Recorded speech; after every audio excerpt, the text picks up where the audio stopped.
Hello and welcome to Facebook Live. I am Kendra Ruth from The Hero Spouse, and today I am going to answer all of your questions about marriage and midlife crisis. So we're going to get down to business first.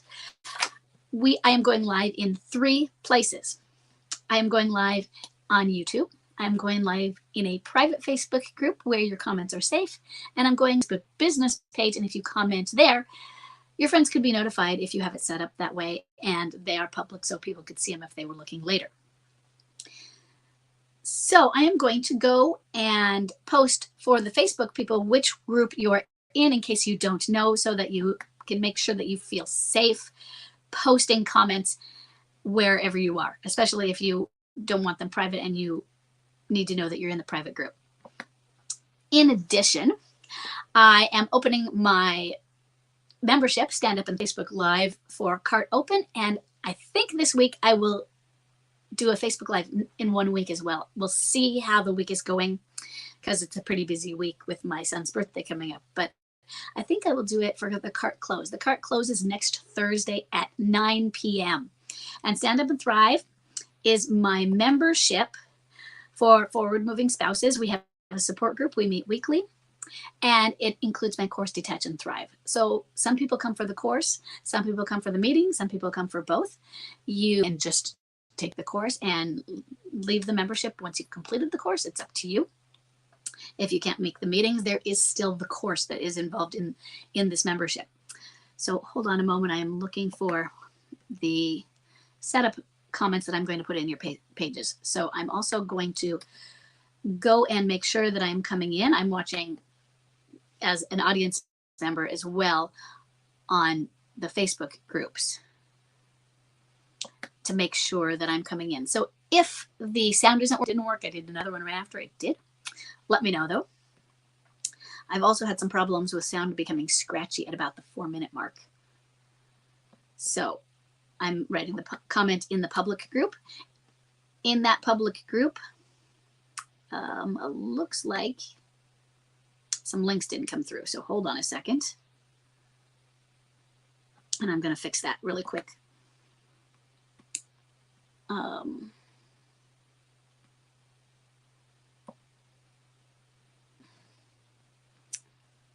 This is going to take a moment. I'm also putting a link to my course, Understanding Midlife Crisis. That is free. I recommend that course to all newbies if you haven't taken it, because that's the course that is meant to answer all your first questions and get you through the whys.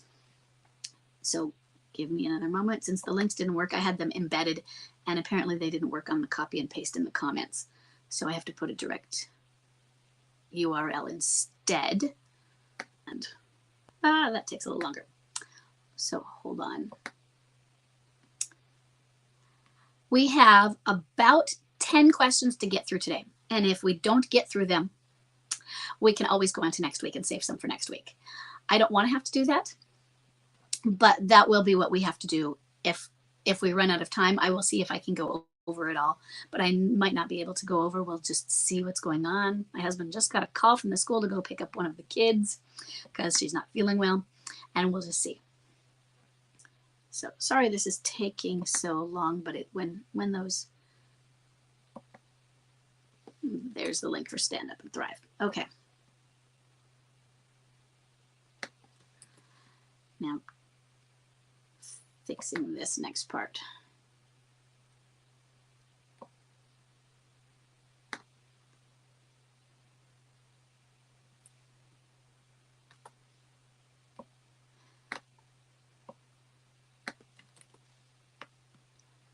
And I do the public group. I am now going to go to the private group, and it's interesting it's not coming through here. So if anybody can hear me or see me, let me know in the comments that you can see me coming through, because I haven't seen anything come through yet, including what I just commented. I got a ding, but I think it's for something else.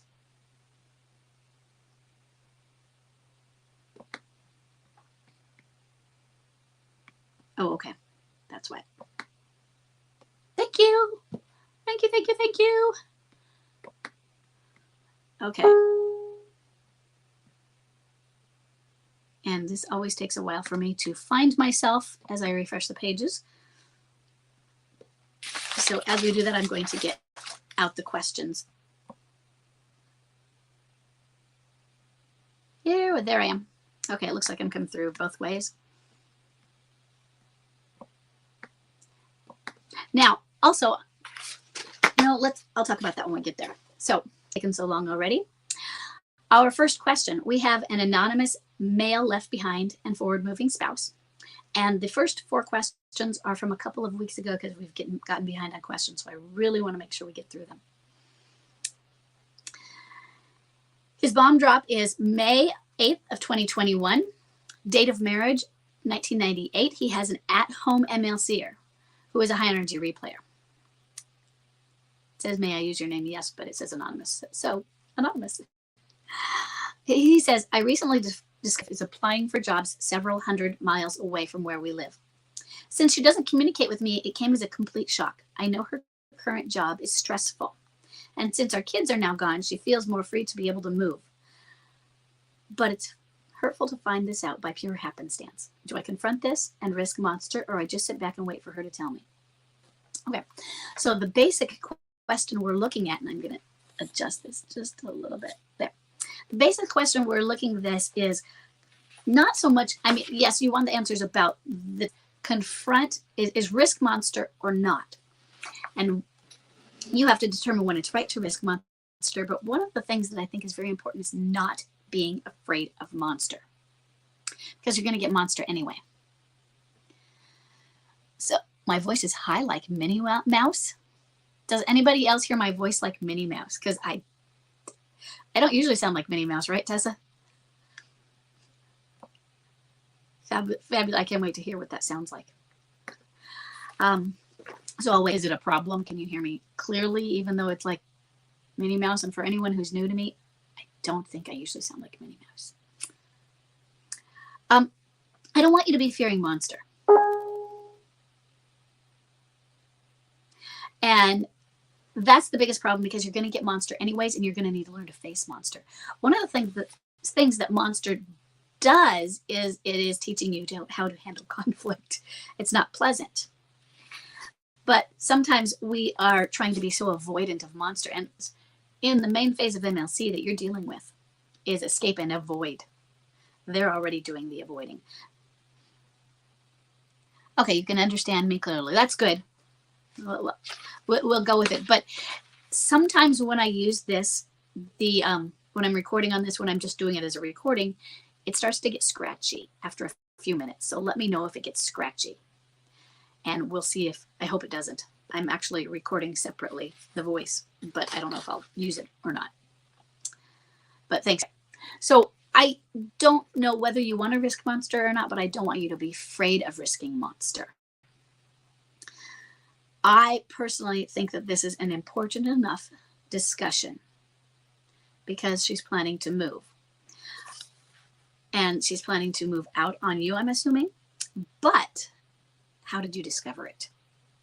I want you to think about that. And is it going to have to, were you snooping? Do you give up something in revealing the discovery then? Should you be snooping? No, there's not a yes or no to that. Snooping can be anxiety causing. Some people get obsessed with it. I was the exact opposite. I was afraid of it. I would shake when I had to check phone logs because I told him I will be checking these phone logs, and I avoided it because of the anxiety it caused me. So, but sometimes you have a very important resource that you don't want to reveal.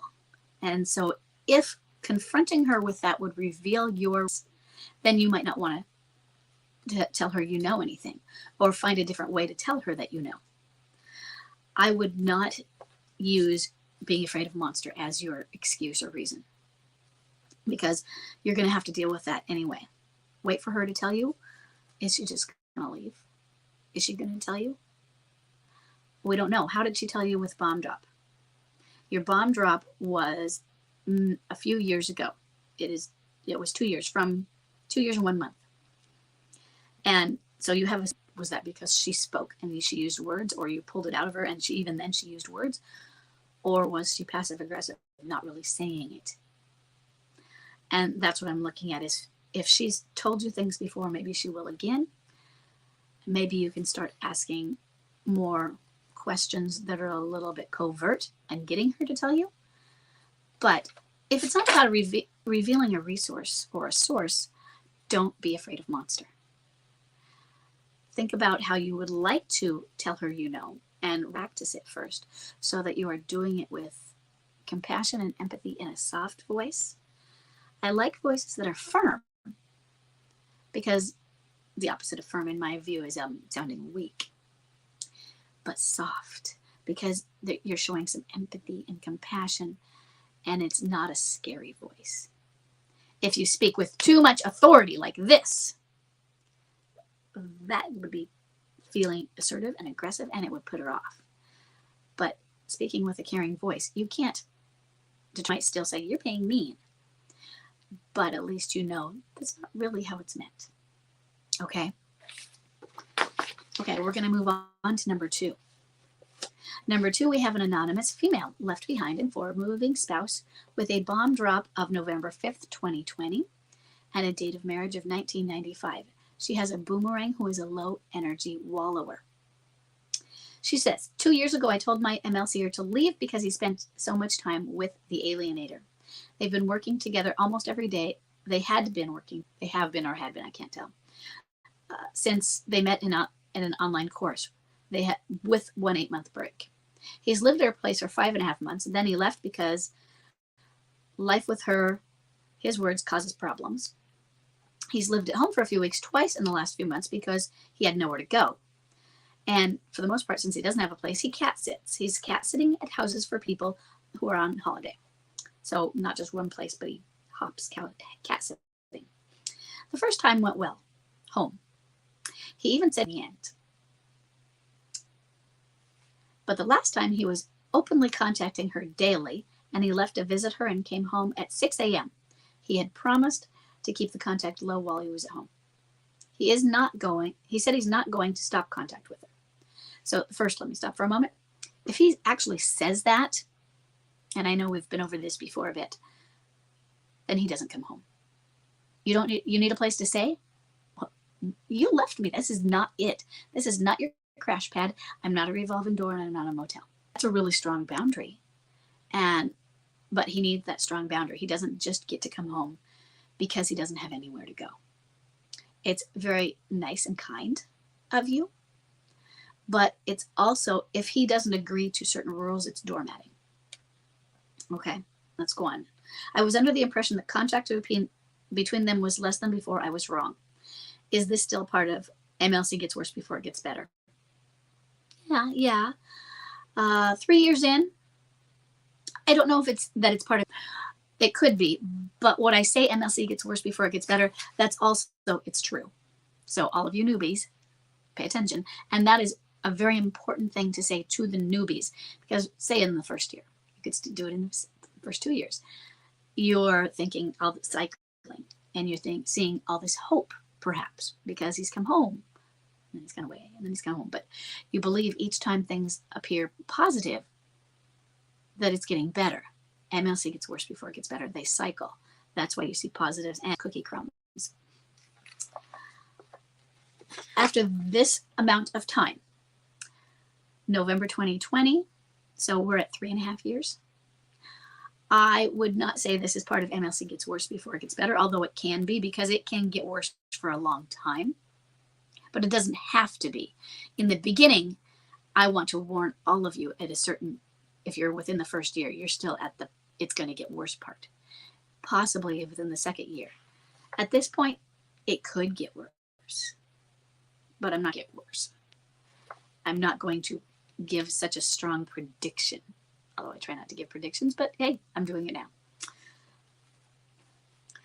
She says, I feel we've lost the last bit of connection we had, and I'm losing hope of reconciliation.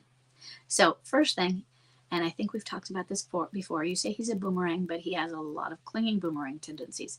He may be a clinging boomerang. He has come home, and he said one important thing.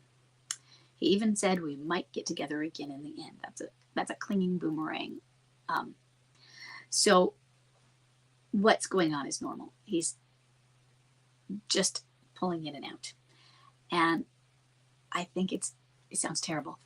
It's a stay the course sort of thing. It's you keep working on you. You keep being the lighthouse as long as you're being it for yourself first, and taking care of yourself, working on your detachment. And that's, I think, been one of your biggest struggles is that detachment, which brings me to one other thing in the middle of this that I'm going to say. I'm going to go on to number 3 in a moment. Those of you who are not in Thrive, I sent 2 emails at the same time. I sent the Thrive email because I forgot to change the little piece where it goes onto the Thrive group. So they didn't get it when it came out. So you all saw the exact same email except at the bottom where it had the Thrive information. And I said, I'm not sending you the cake. I'm only sending it to the group. My daughter's beautiful birthday cake. Well, you got it. I was going to send it after the launch anyway, to show you the beautiful birthday cake we made. But so bonus, you got the cake. But you guys, I am very sorry for that. So I just wanted to put out that apology. And a lot of you are opening it twice. I'm seeing everybody opening it, and it's the same thing, other than different links for them to submit questions. So, but to our anonymous, it's just, I want you to work on that detachment. Work around it, because what you're experiencing, we get to this point where it's been so long and we feel like it should be changing. And he's really showing a lot of things for this mark 3.5 years that he's at. I don't see most of them. Yeah, mine came home then. It's within the range, but it is not normal. Most of them, it's longer. I'm so sorry to have to tell you that bad news, but it is a little bit longer than 3.5 years usually. And so he's displaying normal things. I want you to be his safe place.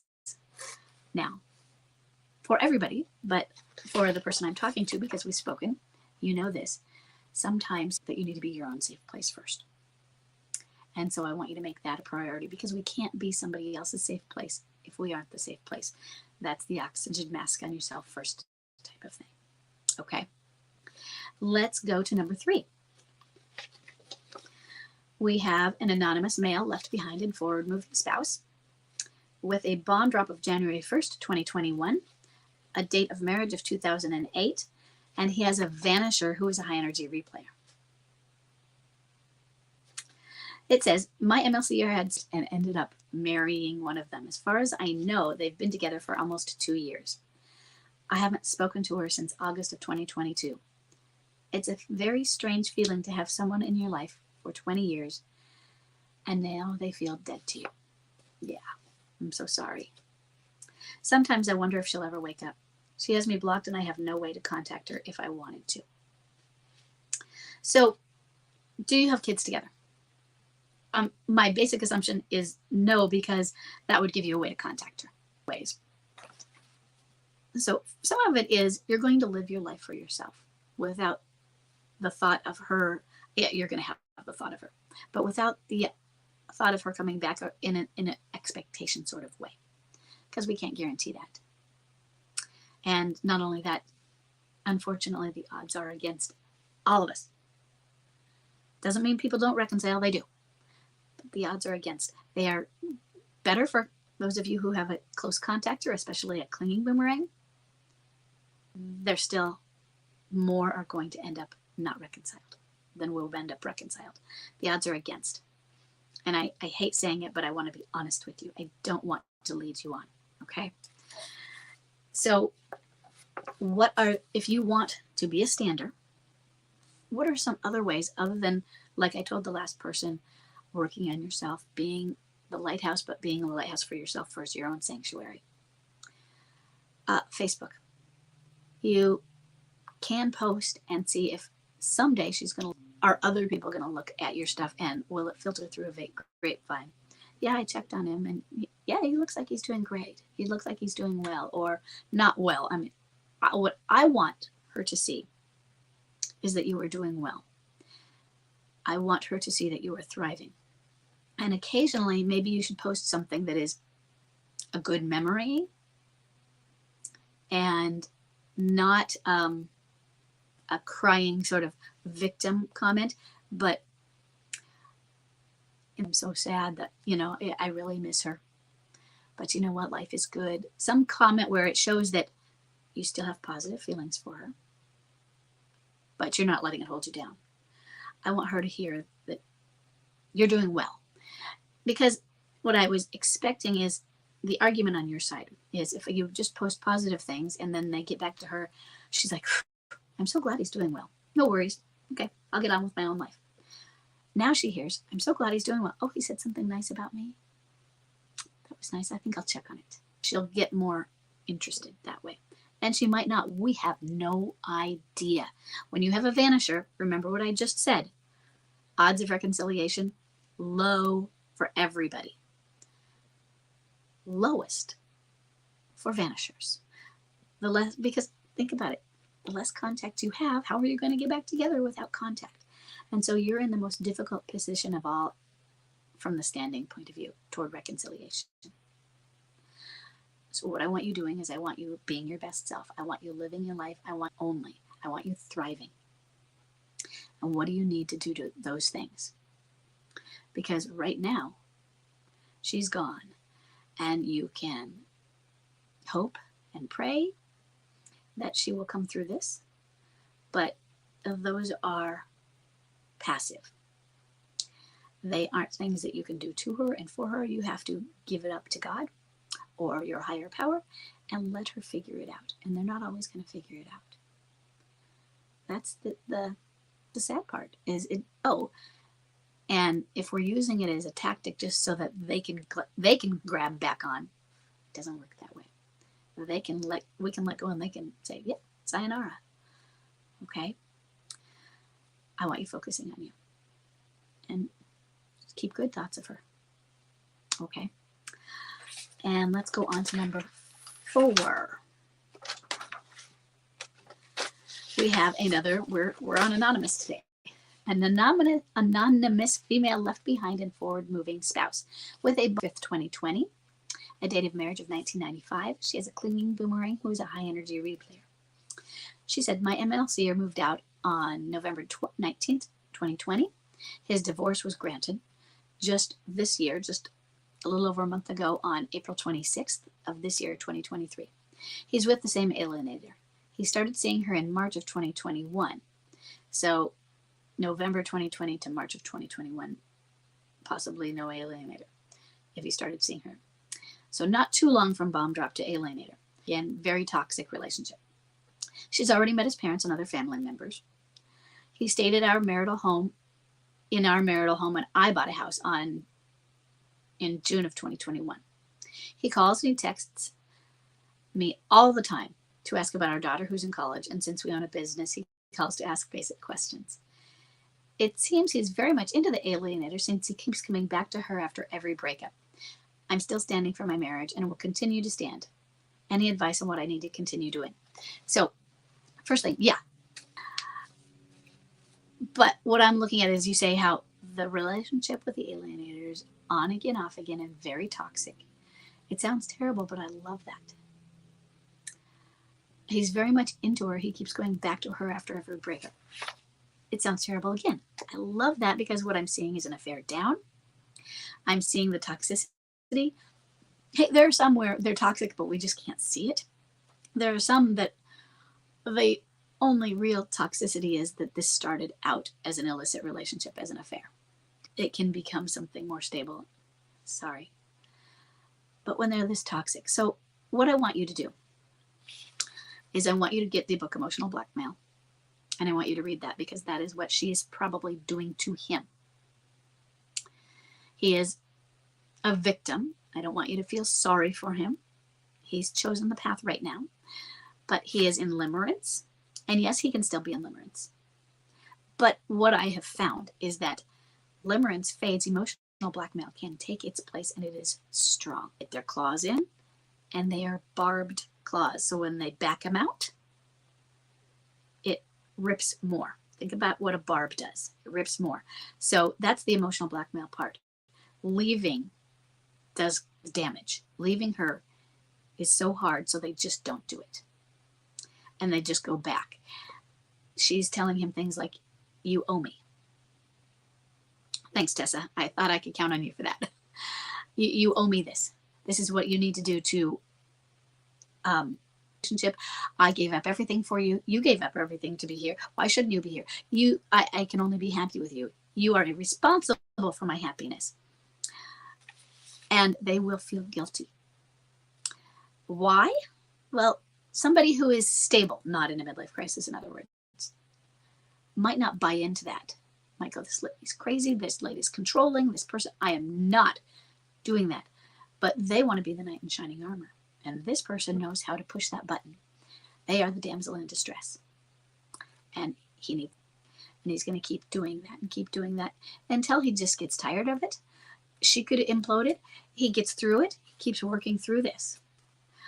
My husband Chuck had an affair down that was doing a lot of emotional blackmail. I truly think that she could be diagnosed as a borderline personality. She faked a pregnancy. She told himself that she would not fix something on her brain and she would die. So I called that indirect suicide threat. She was caught by the police at our house, what we called them, in our backyard, at my back door when he left her one time. Because when he would leave, she would come to our house. She'd circle around and around, not the block. We had a back alley, so she'd go through the alley. She was driving around. She stopped at the back alley on this one time. She came into our yard. My dog Tiamo was going nuts at the door. And Chuck was hiding up the stairs because I told him to. I said, get out of the way, get out of the way. And the police came. Chuck came down then. And she had to be removed. So it was crazy. There was a lot of, and I've heard a lot more crazy things that are, but she was putting on all sorts of emotional blackmail. And she was in her 40s. She faked a pregnancy. She was 41. I think she was 1 month from being 41 at that time. So that is a lot of pressure to put on a person. And they are in a weakened state. So I want you to know what she's going through. So I want you to first read that book. Be understanding. I don't want you doormatting, but I do want you to realize his life is, if you look at it and say, and you probably are looking at it and saying, wow, that's crazy, because you've said he's left her several times in the toxicity. But sometimes we see, wow, they seem really happy. They're not. They are so confused in their heads. Be really relieved that you're in your head, not his, even if your head isn't a fun place to be. His is worse. It's having empathy and compassion without poor babying him. Oh, you poor baby, you need to be rescued from her. He needs to rescue himself from her. So your job is to be there in his time of need. He abuses the situation with you. In other words, takes advantage of having access to you. You cut him off. You say, you know what? You are not allowed to be with me. Be friends with me, whatever. No contact with me until you choose to be inappropriate. And he has divorced you, so you might need to come up with other language. My language I use is appropriate spouse. But until you can choose to treat me well, or to choose to have an appropriate relationship, or I'm not going, you can say, I refuse to contact, instead of saying relationship. Contact with you while you're in a toxic relationship with her. And then this is an exit clause, no contact. It is a boundary. It's an exit clause. There's always an exit. The exit is, when you're not with her, you can call me. But you go back to her, you're out again. And you have to stick to that. And you have to find a way to do that, even though you have a daughter together. Okay? That's what I really recommend. I recommend that you understand what's going through and that he's not well. But that doesn't mean you poor baby and rescue him. You go out and you live your own life. You work on your detachment. You work on not letting him bring you into his drama queen life. Okay? Okay, let's move on. Question number 5. In about 15 minutes, I have scheduled a post to go out with this question where I have copied the question and the data for it because of the question he's asking. It's going out so that you can all help and add some advice and resources for him. So this is a male left behind and forward moving spouse with a bomb drop. It's recent, January 15th of this year, 2023. His date of marriage is 1995. His wife still lives at home and she's a low energy wallower. And he says, We talk some since she's still at home. Some days more than others, but she's still pleasant. I don't dare talk about the relationship. Conversations are mostly about family and maybe the day's events. Yeah. I'm almost certain there's somebody else, but no concrete proof. I'm just trying to give her time and space. She seems to cycle from distant to more like her old self. Some days on, some days off. Normal. I also understand it's early in this process. I'm glad you get that. God is on my side constantly. He's brought me out of the valley after the bomb drop. And for those of you who don't have faith, that's fine. For it can be a very important return. So I hadn't left the church, but I had not been going because there'd been a murder, and it was just really sad. Somebody had been a stalker, and they came on campus at Pacific Lutheran, and they shot one of the professors who had been the organist at the church, which was right next to PLU. They had started together, and a little bit before that, a few years maybe before that, they'd ousted our pastor. Had been not going as much then, and then this happened. It was scary, and it was sad, and it was a stalker that just picked a random professor. He told himself, I'm going to kill a professor at PLU because he was stalking another professor who happened to be on sabbatical, and I stopped going. Bomb drop, I went back, and I just needed it. I needed to be with the community, and so that is a really important thing. If it's important. The next thing is I looked, and I am very glad and relieved to see that you not only signed up for Understanding Midlife Crisis, but you watched it. You have watched almost all of the videos. There's one left. I checked, and that was going to be my first thing to say, because the question is, what video would go into greater detail about what I should be doing and or saying, the extent of that at the present time. So he is asking for resources. Now, what I'm going to say is, don't just stick to videos. I have so many videos out there that it's hard to pinpoint. They're not cataloged. I do it freestyle. When I get a question, I sometimes I just skim through it, and then I answer it on there. The only editing is to add little intro, outro, banners and things. So I add a title, but in the private Facebook group, I don't know why it is. This is either I don't know how to do something, or this is how Facebook is for private groups. It doesn't show you the titles. You just see them in the media video folder. What is that? It doesn't even give me a date. On the Facebook public group, though, it does give me the titles when I am looking at the whole list. So you can go through and look at the titles, and that might be a clue. Same thing on YouTube. It gives the titles there. So the place to really look for what they might be called would be the public paid places, YouTube and public Facebook group. Private group, I think, is probably where most people will watch those, just because most of you are probably in the private group. It's just not cataloged as well. And I just stream it, and Facebook does the rest.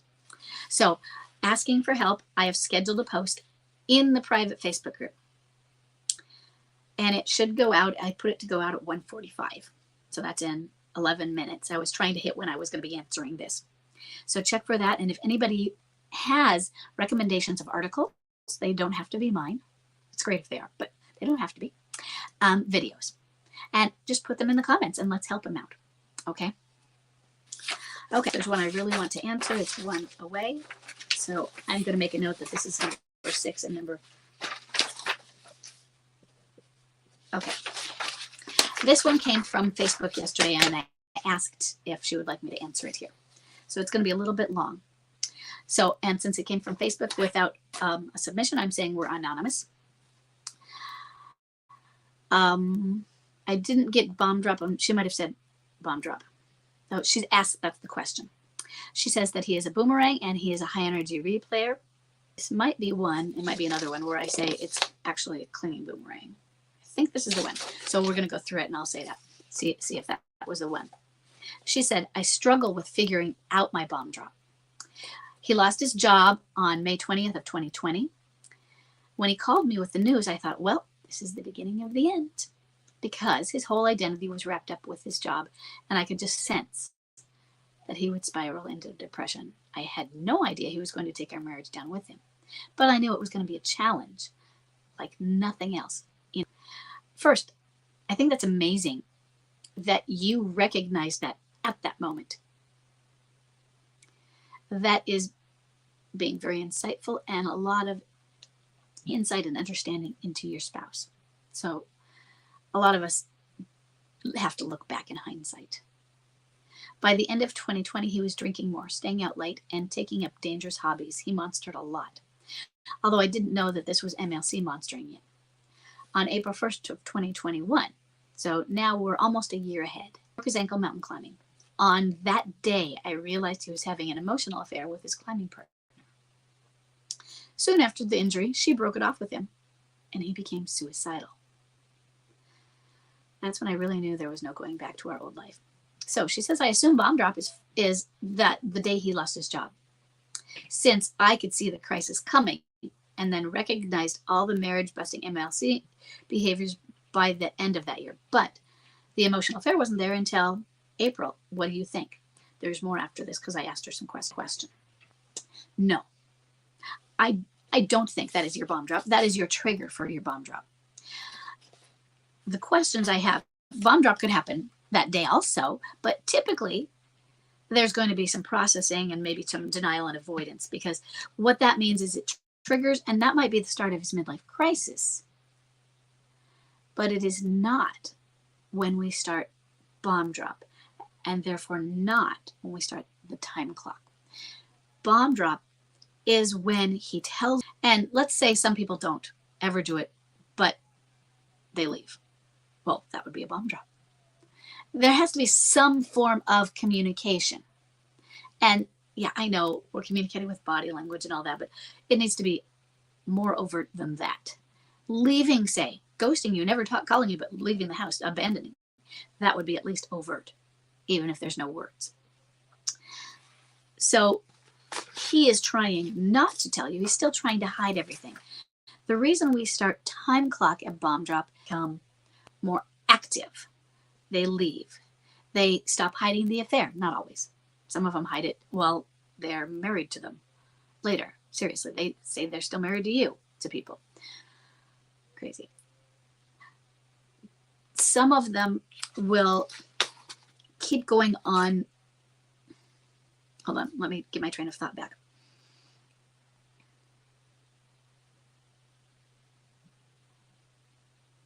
It's that it needs to be active. So what happens as the personality changes? Now he hates you. Last week, he was monstering and he wasn't being very nice. But he might not have been doing the, I can't do this anymore. I don't want to stay married to you. That's a bomb drop face. Don't want to stay married to you. I don't know about our marriage, or you're a horrible person.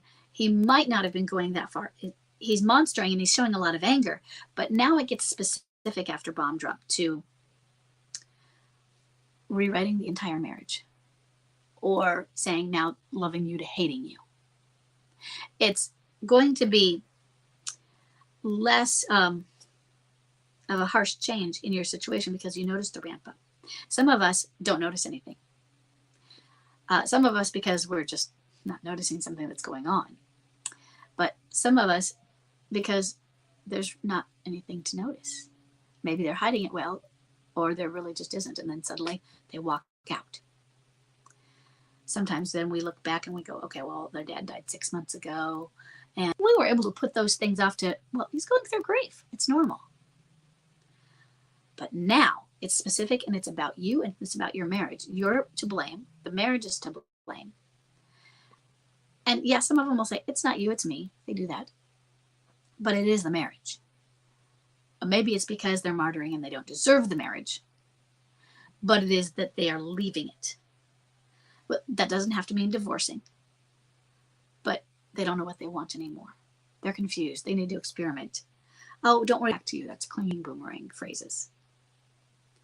And this is why I don't put your bomb drop at the day he got fired. you're getting more there. Because let's say that he hadn't been fired and he had this ankle incident, but let's say he was primed for a midlife crisis, and he may have been. Trauma from childhood does that.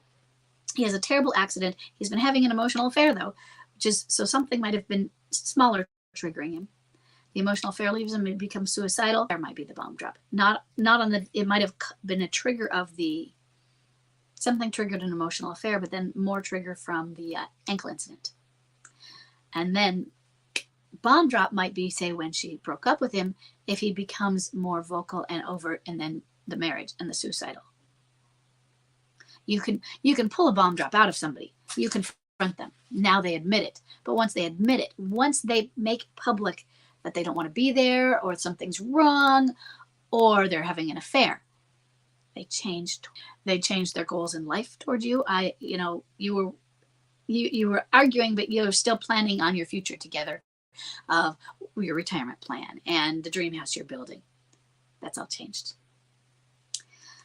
Now, and it happens within a moment. As soon as bomb drop happens, and they might cycle, but as soon as bomb drop happens, you will start getting those other pieces. So let's go on. She says, he's a boomerang. And here's why. He comes to the house frequently on the premise of seeing our 14-year-old daughter. He's civil, but makes it all apparent he doesn't want to reconcile, such as he took off his wedding ring, and he likes to remind me, I left you, which, now that I mention it, doesn't sound very civil, does it? Depends on how he says it. But yeah, he is a high-energy replayer. He's extroverted and wants everyone to know he's living his best life. He loves being the center of attention. And then she says, overcompensating? Yeah. He works out. Oh, now we're getting into standard high-energy replay behavior. He works out, buys expensive clothes, he has a bunch of younger friends. But it's just a show. All of those. Textbook. I think he's really struggling on the inside. Yes, he's seeing 2 therapists, a talk therapist and an EMDR practitioner for trauma related to his CEN. Now, I don't know what CEN is. I looked it up, so I'm going to ask, is that a trauma nurse? That was, I think I said critical emergency nurse was one of the acronyms I found, and that made the most sense for trauma. But otherwise, I didn't know what it meant. But it was, and his mother's unexpected death in 2022. Oh, there's a big one right there. Despite this, he says he's mentally great. His mom just died. And he's not only saying a talk therapist, but a trauma therapist. I'm glad he's doing that, especially the EMDR. So I can never remember the acronym for EMDR, but those of you listening, look that up. It is specific trauma therapy. And it is supposedly, from everyone that I've heard from it, is very good. And he says he's mentally great, and he'd be even better if I wasn't his wife. There's the lack of civility. Yeah. He doesn't appear to have an alienator. But about a month ago, he stopped wearing his wedding ring. His YouTube history shows that he watched a Crappy Childhood Fairy video about limerence. So I looked that up, and Crappy Childhood Fairy is a YouTube channel. And she has several limerence videos, and then she has other videos that are trauma related. And Crappy Childhood Fairy, if you're interested in looking at a lot of videos, and they're not short sound bites. They were 15, 20 and up. I saw one that was 1 or 2 hours, so it must have been a whole lecture. I didn't view it. I just saw it in the lineup. But I might start going through them. She says she doesn't know how long ago he looked that up. So at least he knows that limerence is a thing. Is it good that he knows it's a thing, though? And that's the end of her questions. Is it good that he knows it's a thing? I don't know that it matters, because her husband knows about limerence. And he's asked, how long does this last? And so, there's the desire in there, but it doesn't make limerence go away. Awareness doesn't always make it go away. You still have to get through it. So think about somebody who's an alcoholic. Awareness doesn't stop the addiction. Awareness may start with denial. So he can read all that and, well, that's not me because we're real. She's my soulmate. In a limerence group, there is a limerence support group on Facebook out there. And that's, I'm not saying it's scary to join or not, but reading through some of what they're going through is sad. It's sad. The vulnerability that they're in and the trauma that they've experienced that has brought them to being susceptible to the limerence, because limerence is an addiction. His brain's been hijacked, if that's the case. And so I don't think it's a good or bad thing. I think I'm going to put it on as neutral. And it won't give away that you looked up and saw his history. Don't worry. We all talk about limerence, so you would have found it in many other ways. But he might take it either way. It depends on how open he is to hearing things from you. He is a clingy boomerang from what I'm seeing, though. Just because of the contact he has. Is he not as nice a clingy boomerang? Yeah. I mean, he's more, it's a spectrum. So you got boomerang, you got clingy boomerang. You have my husband who I wrote the prototype based on him, but he's really all the way over on the edge of clinging. He's not a nice clingy. Boomerangs come to you for reassurance. And I think he might be trying to be prickly with you to keep you at bay. And why? Because he's afraid. He's afraid of being sucked back in. He's afraid of being vulnerable. He's afraid of what you might say, do, but you're still the security. And so he's constantly coming around and calling and using your daughter as an excuse. That's normal. Okay. But I think that you're going to look at your bomb drop a little differently. And he started to, when the flip of, and it might be harder because you recognize changes in behaviors. When was the flip that he suddenly said that it was the marriage? That's a bomb drop. Okay. Okay. Let's move on. We are going to number 7. We have an anonymous female left behind and forward moving spouse. Her date of bomb drop is July 12th, 2018, and I'm so sorry for this because her date of marriage is 2002, so bomb drop was one day before their anniversary. I'm really sorry. That sucks. She has a boomerang who is a low energy wall woodger, and she says we're almost 5 years in, but he's still cycling. I see progress, but it all advances really slowly. A year and a half ago, I started seeing signs of liminality, and then about a year ago, he started reconnecting. He invited 3 old friends with their wives for a barbecue. And to my surprise, he invited me as well. He did it about an hour before it started heat. It just makes me laugh. We went away for a weekend with our son and daughter for her 16th birthday. It felt like old times, and the 4 of us really enjoyed the weekend. Good. That was about 6 weeks ago, but now he's somewhere else in his cycle. He's keeping his distance again. He has an emotional affair. Now, first, is that emotional affair, has it been going on the whole time? When did it start? I'm looking at where is he in that, because 5 years in, but where is he within the limerence of it? Okay. I don't have an answer to it. So it's always one of the questions I have for me and that I receive is the timeline of limerence, and this is just in general, is 12 to 36 months of that obsessive chemicals.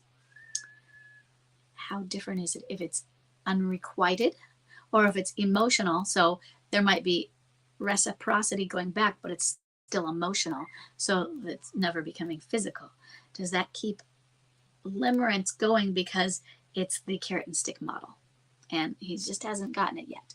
And because at 5 years, has he been with her that long? But maybe this is a newer emotional affair. His trigger was back in 2017. His father struggled with Parkinson's and eventually died. Now his narcissistic mom is struggling with dementia. So the coming years will be hard on him. Will this send him back into the depths of the tunnel again? Or can it be an opportunity to reconnect even more? Or should I just refrain from asking how she's doing? Well, first, what about your kids? Grandma's doing. Can you ask them and have information if you're asking for information for that, or are you using it as a reason for smart contact? Because I don't think you need to refrain, but I don't want you to push. When he distances, follow his lead. This is the pursuit and distance dance. And just follow his lead on it, but maintain smart contact. You've got kids. You've had positive contact interactions. This is, I think, the one I was going to say is also clinging boomerang. If he wasn't, at least now, He invited you over to the barbecue. Well, you made an excuse. But then you went away for the weekend. And yeah, it was for the kids. But you enjoyed yourselves. So it might be that he's boomerang and he has clinging tendencies, or he could be becoming clinging more just at this level as he's starting to, it's the part of the reconnection though. So let's put it as that. Will his mom, so the question, one of the questions that I get often is, can a crisis bring them out of it? Will this crisis, his mom, as she gets worse and he struggles with that, send him further in? It could. But it's also been 5 years. Some people get to the gates of the tunnel, the end of the tunnel, the exit, and they stand outside of it. They could stand outside there for 10 years or 0. And but the point of it is they are ready. They're close. They are ready, and a crisis will then push them out because they're just so afraid. So a crisis can actually push if they are not ready. I get asked this, and it's been 18 months since bomb drop, not 5 years like you are, but 18 months. A crisis is not going to push them out of MLC. It could yank them out the front, and that's especially in the first months when they're really close. It could yank them out the front. They will go back in later. And by later, I mean years, 10 later, for another crisis that will be worse. But then you'll think, oh, the crisis got them out. And you'll have 10 years to have that as your evidence. Another bomb drop happens. It's going to depend on how he's doing, where he is. He has had some good, solid foundation with you. That's excellent. That helps him to not make the crisis worse and be something that pushes him back in. It can be, you're right. I will look at it more with the time you've been in and what's been going on with his reconnection is greater opportunity to reconnect even more. Now, I want to give you, I don't know, it's not a warning. I want you to comes at the end of MLC. At the end of MLC, there is a return often to those previous stages. I think Heart's Blessing talks about it as a return to shut the doors on the previous stages. The way I explain it is you're on a train and you've just went through the town of escape and avoid. And then, there's a little bridge transitioning to, you go through the town of liminality. Then you go through the liminality, across the bridge of rebirth. This is a very important one. The bridge of rebirth. I call the others just transition bridges between, but we think of rebirth as an almost stage, but it's kind of small. To reintegration. Reintegration, that's where you reintegrate into society. Reintegration, however, there's a process with this. And there is a piece in it where, let's say there are neighborhoods instead of towns, and one of them is a mini escape and avoid. And one of them is a mini liminality. Probably go to the mini liminality first because it's in reverse order, and then the mini escape and avoid. It might be to shut the doors on those. But the real point of it is there's often a resurgence of those behaviors that you saw, in your case, 4 or 5 years ago even. And it gets very confusing if you don't know that that is often part of the crisis. You're like, I already did this. What is happening? And when I say mini, well, escape and avoid can last years. So how long is this mini one? I don't know at all. Maybe it's 2 weeks. Maybe it's a year. Susceptible in it as well. So are they susceptible to another affair? If they're susceptible to another affair, they're susceptible to liminality. Then does that put a limerence, Does that put a limerence timeline on it of 12 to 36 months? I don't have the answers to those, but I want you to keep those in mind. That could be. So what could be in front of him is he might have some resurgence of those previous stages as he goes forward. And so I thought we were out of this. So I want you to set that and prepare. And when I say prepare, I mean expect everything, anything, and nothing. But be aware that that is a possibility. Okay. I'm going to look up here. I haven't had comments coming through, but is it because... Okay, that's good. Just checking. I'm also going to check on some of the other pages just to see if I'm missing. Okay, looks like I'm not. Okay. Now I'm going to check on the page here. Okay. I say that because I'm getting all the other notifications for comments on other posts, and I wanted to make sure it wasn't on the video. So I don't think you have to refrain from asking, but I want you to do it gently. And you gauge where he's going when you do it, because you can pull back. But I don't want you to avoid. For the same reasons I said, I think it was question 1, I remember. It was actually question 1 about risking monster, I think, and avoiding. Don't avoid, but test the waters a little bit and pull back if it seems to be, but put that preparation for possible, not guaranteed, resurgence, that he goes back into other stages. And he'll keep going on the reconnection, but reconnection can be a long process as well. So just deep breath and let it happen. Okay. Okay. So what have we got here? I've got 3 more. The last one I don't have printed because it came in just before we started. So I'm going to answer the one, and then I'll probably keep 2 of them for next week. Okay. And then my plan right now, I think, is that I'll probably do another 1 o'clock on Thursday of next week. Next week is the last week before school gets out, so I'm preparing for them, plus figuring out what I'm doing for Blaze's cake and his party. So it might be busy, and I've got to, on top of other things, but I really want to do this. Plus, I love going live; it is fun. So our last one for today. This is number 8. We have Donna. Yay, we got a name. Donna has a bomb drop of April 22nd, 2017, a date of marriage of 1989. She says, oh, this is the one I think that I said is not an off and on. There's been a few, haven't there? But she says she has an off and on who's a high energy rethink. This is the one I'm going to disagree with that on. Let's go. I'm confused by my husband and how he acts. I believe he was a clinging boomerang for the first 5 months. Maybe this isn't the one. We'll see. Until I stopped his drop-in physical visits, as I couldn't handle the emotion of it. He then began to pull away, but dropped by the house frequently and would always hug me and sometimes kiss me. He decided that we needed a divorce in March of 2018, after he found out I had been diagnosed with cancer. And I believe he started his affair during New Year's 27. So just before that diagnosis. Okay. After the divorce, he blocked me on social media and stopped contacting me. Now, I'm going to ask you a question. Why do you think he did that? And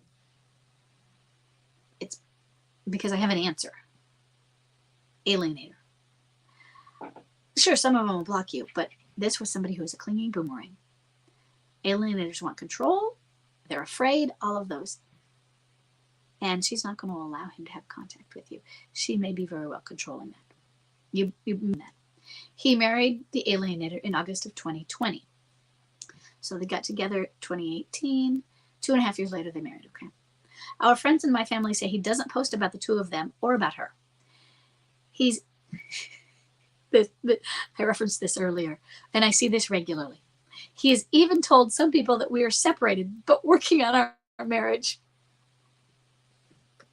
I'm sorry. That's not unusual. It's weird. I know. And first thing, why wouldn't they be excited? Because why would you marry somebody if you're not excited about it, and if you're going to lie that you're married to somebody else still? So we don't have so much as a why, is that it's not out of the norm for midlife crisis. Most of them don't, but yeah, I see this.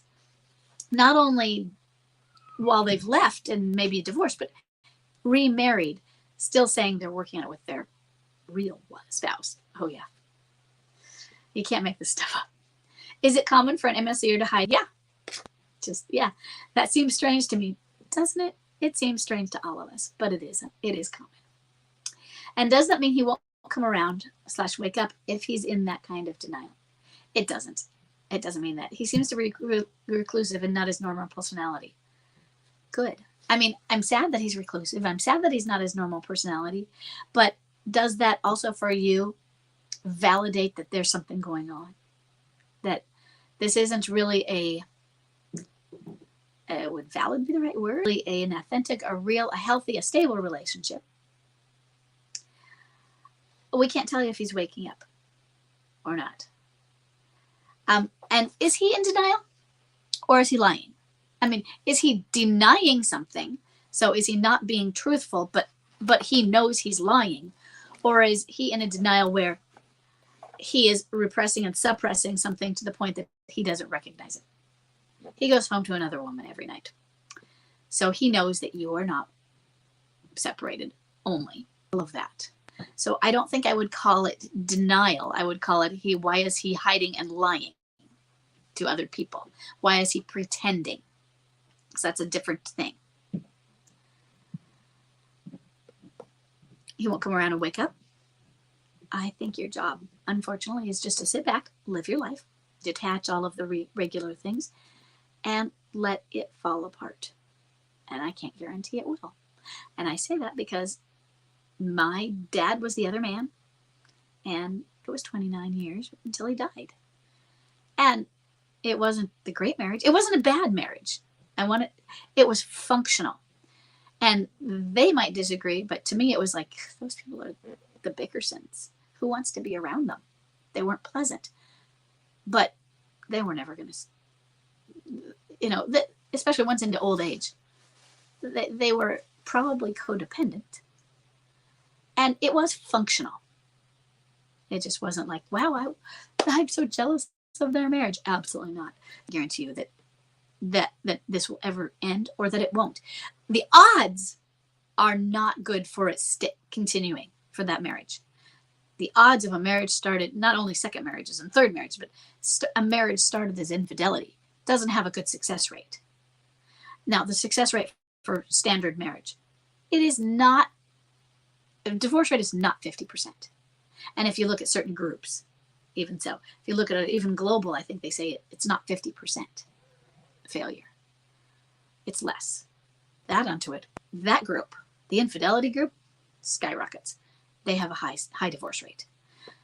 So there's that, and it's not your job to make it happen.